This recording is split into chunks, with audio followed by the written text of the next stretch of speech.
She sat there all night, alone in a cold hospital corridor, her fur still wet from the rain. Her little brother was dying.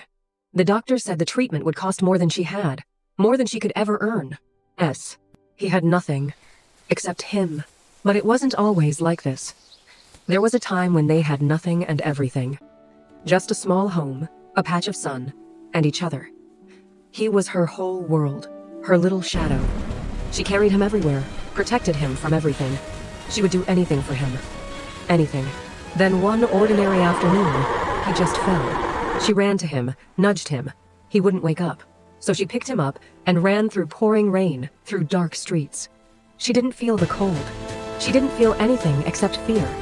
She burst through those hospital doors, sure they would help. She was wrong. The doctor showed her the cost. She couldn't even read the number. It might as well have been 1,000,000. She pressed her paw against the glass, so close, yet so far. He was right there, and she couldn't reach him. So she went out into the city and begged, not for charity, for work. The rich man laughed and turned away. The shopkeeper threw water at her. She didn't move, just held up her sign. Please, my brother is dying. The security guard pushed her. She fell. Her sign fell. She picked it up and kept going. Move it! They No laughed at begging her, here! called her names. Please, I need Street help! dog. Get out! Mutt. Now! Go pull a sled. She stood there, rain mixing with tears, and took it, because he was waiting. Finally, someone gave her a job. The dirtiest job. Cleaning cars on her knees from sunrise to sunset. She took it without hesitation. She scrubbed until her muscles burned, until her back screamed. She didn't stop, couldn't stop. Her paws blistered, then bled. She wrapped them in dirty cloth and kept scrubbing.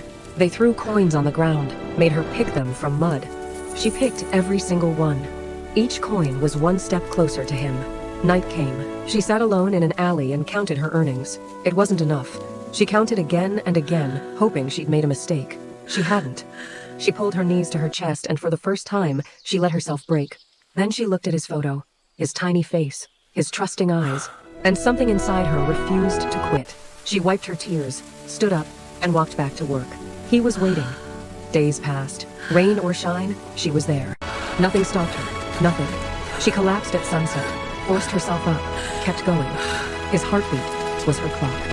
Finally, she stood at that counter again, emptying her pouch, coin by coin, note by note. The nurse counted slowly, methodically, then looked up, nodded. It's enough.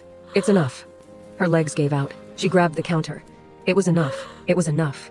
She ran faster than she'd ever run, past rooms, past nurses, past everything.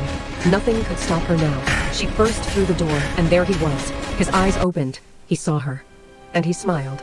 She pressed her forehead to his, felt his warmth. His tiny paw held hers.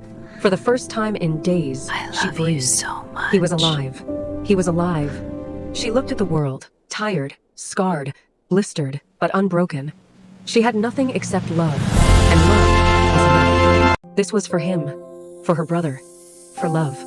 If Bella's story touched your heart, please subscribe. There are more stories to tell, more love to share, more heroes with fur.